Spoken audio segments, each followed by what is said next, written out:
नमस्कार दोस्तों, आप सभी का बहुत बहुत स्वागत है मेरे चैनल में।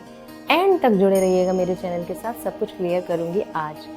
दोस्तों, एक इस दुनिया में, इस संसार में कैसी एनर्जी है जिसको ब्रह्म कहा गया है। ब्रह्मा विष्णु महेश यह अलग हैं, ब्रह्म कहा गया है। और वह ब्रह्म अपने आप में एक ऐसी छोटी सी ज्वाला है, वही शक्ति है जिसे हम एक ज्वाला के रूप में देखते हैं। दोस्तों, आप लोगों ने देखा होगा, जब भी आप टेलीविज़न पे कोई भी भक्ति शो देख लीजिए, किसी भी भगवान का शो देख लीजिए, गणेश जी का, हनुमान जी का, किसी का भी, जब भी कोई देवी देवता प्रकट होते हैं तो आपने एक ऐसी एनर्जी, पावर, ज्वाला देखी है निकलते हुए। बिना उस ज्वाला के उनका प्रकट होना और वापस से जाना असंभव है। तो जो एनर्जी की हम बात करते हैं, वो शक्ति, वो एनर्जी ही एक ज्वाला के रूप में मानी गई है, जिसका हम लोग अपने जीवन में, पूजा में दीपक जलाते हैं, उसमें उपयोग करते हैं, पूजा करते हैं। वहाँ पे हमें एनर्जी, एक ज्वाला, एक हीट को देने की क्यों ज़रूरत पड़ती है? इसीलिए पड़ती है क्योंकि जो ब्रह्मा विष्णु महेश जो अवतरित हुए हैं, वह उस पावर, उसी शक्ति में से हुए हैं और फिर उन्हें इस देश के संचालन के लिए नियुक्त किया गया। अगर आपके मन में जरा भी 9 माता के रूप हैं और 9 दुर्गाओं में जो पूजा पाठ साधना होती है उसको लेकर जरा भी डाउट है, तो आज आप समझ लीजिए सब मैं साइंटिफिक आपकी हमारे जो शरीर है उसके साथ जोड़ते हुए बताऊंगी कि ये कैसे कनेक्ट है हमारे ह्यूमन बॉडी से। तो दुर्गा माँ का पूजन सबसे ज़्यादा किया जाता है और दुर्गा माँ 9 रूपों में देखी गई हैं। जो दुर्गा माँ के जो 9 रूप हैं वो प्रत्येक दिन को डेडिकेट है, मतलब प्रति एक दिन अलग अलग रूप है जो माता के, उसको डेडिकेट है। दुर्गा माँ धरती पर आती हैं इन दिनों। जब देवी माँ धरती पर आती हैं, जी हाँ, जैसे कि मैंने अपना एक पुराना वीडियो बनाया हुआ है, आप लोग मेरे चैनल पर जाकर देख सकते हैं। शिव जी के जो सावन के दिन स्टार्ट होते हैं, तो मैंने कहा था कि शिव जी को पार्वती माँ से विवाह करने के लिए धरती पर आना पड़ा था और उनका विवाह सावन में ही हुआ था। तो इसलिए प्रत्येक सावन शिव जी धरती पर आते हैं, अपनी शक्ति के साथ आते हैं। इसीलिए कहा जाता है जोर से बोलो जय माता की, जिससे कि देवी माँ हमारी बातें बहुत जल्दी सुनेंगी, क्योंकि वह हमारे निकट है, वो धरती पर है, पृथ्वी पर है, इसलिए वो हमारी बातें जल्दी सुनेंगी। और एनर्जी, इसीलिए एनर्जी इतनी बढ़ जाती है। हम में मनुष्य जो भी पूजा पाठ कर रहे हैं, उनमें जो साधना कर रहे हैं, उनमें एक अलग ही एनर्जी वाइब्रेट होने लगती है।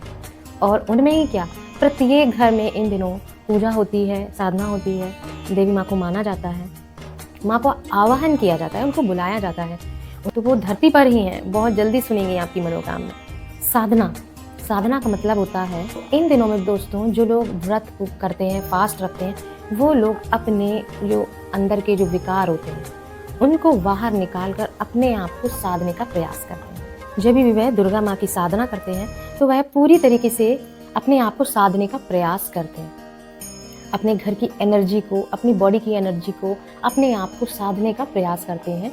जब हम साधना करते हैं तो ये साधना हमें यह बताती है अपने आप को साधना है, अपनी इम्यूनिटी को बूस्ट करना है, और होती भी है इन दिनों में इम्यूनिटी बूस्ट। अच्छा दोस्तों, अब बात करते हैं व्रत हम जो करते हैं 9 दुर्गों में, इसका क्या मतलब है। देखिए दोस्तों, साइंटिफिक रीज़न है, जब हम फास्ट रखते हैं तो हम थोड़ा सा भूखा रहने का प्रयास करते हैं। तो जब हम भूखे रहने का प्रयास करते हैं और हमारी बॉडी अंदर से एकदम क्लीन होती है, हम जल ग्रहण कर सकते हैं, जल से एकदम हमारा शरीर क्लीन हो जाता है, सफाई हो जाती है हमारे आंतरिक शरीर की। अब इसमें जब हम फास्ट करते हैं, जब हम भूखे रहते हैं, तो दोस्त हम जब फास्ट करते हैं तो हमारी बॉडी की सेल्स डैमेज होने लगते हैं। जी हाँ, हमारी बॉडी के सेल डैमेज होने लगते हैं, और जो सेल डैमेज होते हैं वो होते हैं बेकार के पुराने वेस्ट सेल। जी हाँ, जो सेल ऑलरेडी डेवलप है, डैमेज होंगे तो वही होंगे ना जो डेवलप है, वो ओल्ड सेल्स होते हैं, वो डैमेज होने लगते हैं। और जब वो डैमेज होने लगते हैं, उसके बाद जब हम हेल्दी, जो हमारे शरीर के लिए बना हुआ है, सेंधा नमक, अन्न नहीं खाना है, क्योंकि अन्न हमारे शरीर के लिए बहुत ज़्यादा लाभदायक होता नहीं है। हम इस तरीके के आटे बनाए गए हैं, कुटू का आटा है और भी कई प्रकार, सिंघाड़े का आटा है, ऐसे आटे जो हमारी बॉडी की इम्यूनिटी को बढ़ा सकते हैं, वही चीज़ें फास्ट में चलती हैं। क्या कॉन्सिडेंस है कि नवरात्रों में हम वही खाते हैं जो चीज़ें हमारी बॉडी को बूस्ट करती हैं, इम्यूनिटी को बूस्ट करती हैं। तो जो सेल्स हमारी बॉडी में आंतरिक ऑर्गन होते हैं, उनके जो डैमेज हो जाते हैं, उसके बाद जब नए सेल्स निकलते हैं तो वो हमें नई ताकत देंगे, न्यू एनर्जी देंगे। कहते हैं ना कि घर से जब हम वेस्ट चीज़ों को निकाल देते हैं, जब नई चीज़ें लाते हैं, तो हमारे घर की एनर्जी का भी एक जो ऑरा है वो चेंज हो जाता है। ऐसे हमारे शरीर का भी, हमारी बॉडी का भी जो एक ऑरा है ना, वो भी चेंज हो जाता है। फास्ट रखने से इस तरीके से हमारे शरीर का शुद्धिकरण हो जाता है, और सेल्स डैमेज होने की वजह से हमारी बॉडी में कभी कोई बीमारी, कोई भी डिजीज़ कास्ट नहीं हो सकती। हमारी बॉडी कोई डिजीज़ कास्ट नहीं करेगी जब तक ये, इसीलिए कहा भी जाता है, हमारे शास्त्रों में लिखा हुआ है, हमें वीक में एक फास्ट जरूर रखना चाहिए। बट ये तो 9 दिन का फास्ट हो गया, इसलिए इसमें जो भी मनुष्य फास्ट रखते हैं, पूजन करते हैं, साधना करते हैं और एनर्जी के कांटेक्ट में आते हैं, ऑफ कोर्स मैंने पहले ही बताया आपको, दीपक जलाते हैं, वह ज्वाला देवी माँ की तस्वीर जो हम रखे हैं, और जो मिट्टी से बनी हुई मूर्ति। दोस्तों एक बात भी सुनी होगी आपने, मिट्टी से ही हमारे शरीर का निर्माण हुआ है। मिट्टी की बनी हुई प्रतिमा हम लाते हैं, जिसकी हम 9 दिन तक आराधना करते हैं, साधना करते हैं, पूजन करते हैं। 10वीं वाले दिन उसका हम विदा करते हैं देवी माँ की। वो उस मूर्ति में जो एनर्जी होती है, जो वो आपको, आपकी जो पूजा साधना जितनी ज़्यादा लगती है, उतनी आई थिंक आप किसी और चीज़ का, मार्बल की ले आए या किसी और, तो वो आई थिंक इतना नहीं लगेगी। क्यों नहीं लगेगी? क्योंकि परमात्मा ने हमें भी मिट्टी से ही बनाया है। हम बताया जाता है हम 5 तत्वों से मिलकर बने हैं, जिसमें एक तत्व है मिट्टी। तो इसलिए हमारा शरीर मिट्टी से बना हुआ है, मिट्टी की ही हम प्रतिमा लाते हैं, तो हमारा एक ज़बरदस्त कनेक्शन होता है। तो दोस्तों ये सारी चीज़ें एक दूसरे से कनेक्ट हैं, हमें समझने की ज़रूरत है। जो ये एक बात कही जाती है कि नाइट में हमें भोजन नहीं करना चाहिए, क्योंकि नाइट में अगर हम भोजन नहीं करेंगे तो हमारी बॉडी के सेल्स डैमेज होने लगेंगे। जो ऑर्गन्स हैं हमारे, वो सेल्स से ही बने हैं, वो बीमारी को भी पाले हुए हैं ना, वो सारी बीमारी के सेल्स भी डैमेज होने लगते हैं, न्यू सेल्स डेवलप होने लगते हैं ऑर्गन में, तो वो हमारे शरीर को ठीक करेंगे। ऐसे साइंटिफिक समझने की ज़रूरत है। बहुत सारे यूट्यूब पर आप वीडियो देखिएगा जिनमें कहा जाता है शाम को सूर्य ढलने के बाद आप भोजन ना करें, तो आप खाली पेट सो जाएं, सुबह मॉर्निंग में उठें खाली पेट। आप महीने में 2 महीने में अपनी बीमारियों को डैमेज होते हुए देखेंगे। लेकिन इस बात को जो भी लोग देखेंगे, सुनेंगे, वो इस चीज़ को समझेंगे नहीं।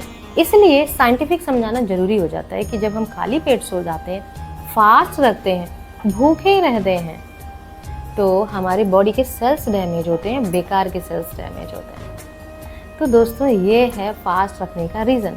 सेंधा नमक हमारे लिए लाभदायक है, इसीलिए वो फास्ट में भी चलता है। हमें फ्रूट्स, हम फास्ट में कुछ और नहीं खा सकते, हमें वेजिटेबल्स और फ्रूट्स यही हमारे लिए फ़ायदेमंद है, इसीलिए हम ये खाते हैं फास्ट में। तो देखिए परमात्मा ने ही किस तरीके से पूरा शेड्यूल बनाया हुआ है, और अपने नाम की पूजा के साथ साथ सब कुछ जोड़ दिया है, हमारा फ़ायदा जोड़ दिया है। मेल हो या फीमेल हो, दोनों के जीवन में देवी माँ के 9 रूपों का पूरा वर्णन है, जो मैं बहुत अच्छे से क्लियर करूँगी दोस्तों। और आप लोग उस वीडियो को देखकर इतने ज़्यादा अपने आप को मोटिवेट हो जाएंगे, इतनी एनर्जी फील करने लगेंगे कि मैं चाहती हूँ कि सबका जीवन एकदम सुखमय हो जाए। और जानकारी होना तो दोस्तों बहुत ज़रूरी है, हर चीज़ की हमें जानकारी होनी चाहिए। अगर हम भावनात्मक नहीं समझ सकते तो साइंटिफिक समझ लें, लेकिन यह सब सत्य है दोस्तों। जब जब धरती पर दानवों का आक्रमण बढ़ जाता है, तो उन दानवों को ख़त्म करने का, उनको जब इतना सामर्थ्य देवताओं में नहीं होता है, एक्चुअली देवता खुद ही वरदान दे देते थे। पहले की पूजा पाठ, जब तब तपस्या इतनी पावरफुल और ज़्यादा होती थी कि वो भगवान प्रकट हो जाते थे और उनको आशीर्वाद दे देते थे, उनको वरदान दे देते थे, लेकिन वह उसका मिसयूज़ करते थे और फिर इस दुनिया को, इस संसार को परेशान करना, निर्बल लोगों पर अपना बल दिखाना, यह सब करते थे। जब फिर देवताओं को उनका संहार करने की बात आती थी, उनका वध करने की बात आती थी, तो वह नहीं कर पाते थे। कैसे करें? उनकी एनर्जी कम हो जाती थी। तो उन्होंने ब्रह्मा विष्णु महेश तीनों ने मिलके एक अपने ही शरीर से एक शक्ति का निर्माण किया जो 3 लोगों से निकला। पावरफुल एनर्जी थी, उसको हम 3 रूप में ही देखते हैं। और 3 देवी माँ, उनकी भी वही शक्ति है। शक्ति तो 3 ही है, एक माँ लक्ष्मी, माँ काली और माँ सरस्वती। लेकिन यहाँ दुर्गा रूप की पूजा होती है क्योंकि 9 दिन है, 9 दिन तक देवी माँ ने महिषासुर राक्षस के साथ लड़ाई की थी, युद्ध किया था। यह युद्ध जो चला था वो 9 दिन चला था। देवी माँ ने महिषासुर नाम का जो राक्षस था उसका वध किया था। 9वें दिन वध करके 10वें दिन उस पर विजय प्राप्त कर ली थी, इसलिए विजय दशमी होती है। और उसको सिर्फ दशमी वाले दिन, जिसे दशमी नहीं कहते, उसे विजय दशमी कहते हैं। तो ये 9 दिन में जो 9 माता के जो रूप हैं हमें समझने की ज़रूरत है, हमें ऐसा बनने की ज़रूरत है। और ये 9 दिन हमें जो काम हमारा नहीं हो पा रहा है इस जीवन में, किसी का स्वास्थ्य से रिलेटेड, किसी का अपने व्यवसाय से रिलेटेड, किसी का अपना, बहुत सारी चीज़ें हैं, तो हमें कौन सी देवी माँ की पूजा करनी चाहिए और उनका कौन सा भोग होता है, वो सब हम समझेंगे अपनी आने वाली वीडियोस में। आज के लिए दोस्तों हमने शक्ति को, एनर्जी को, पावर को, और जो हम व्रत करते हैं, पूरी पूजा पाठ साधना करते हैं, उनका अर्थ समझा है। और आगे आने वाली वीडियोज़ को ज़रूर से देखिएगा, मेरे चैनल को सब्सक्राइब कर लीजिएगा। और ऐसे ही सारी जो भी इस संसार में चीज़ें हैं जो भ्रम में हैं, उनको मैं क्लियर करने का पूरी कोशिश करूँगी। मैं चाहती हूँ इस पूरे यूनिवर्स को समझना, इस यूनिवर्स में जो कुछ होता है उसको समझना, और हमारे कर्मों का, इस यूनिवर्स का, पूजा का, ईश्वर का, परमात्मा का, पूर्वजों का, सभी का कनेक्शन है। और हमारे जीवन में इसका क्या इम्पोर्टेंस है, ये भी हमें जानना बहुत आवश्यक है। जब भी कोई भी त्यौहार, पूजा आते हैं, उनको लेकर, उनको मैं जितना ज़्यादा समझ पाऊँगी, आप लोगों को उतना ज़्यादा समझाने का प्रयास करूँगी, बहुत ही सीधी सादा सरल भाषा के साथ। तो आप लोग जुड़े रहिएगा मेरे चैनल के साथ। अगर वीडियो अच्छा लगा हो तो आप लोग शेयर कीजिएगा, नेक्स्ट वीडियो का वेट कीजिएगा। तब तक के लिए जय माता की।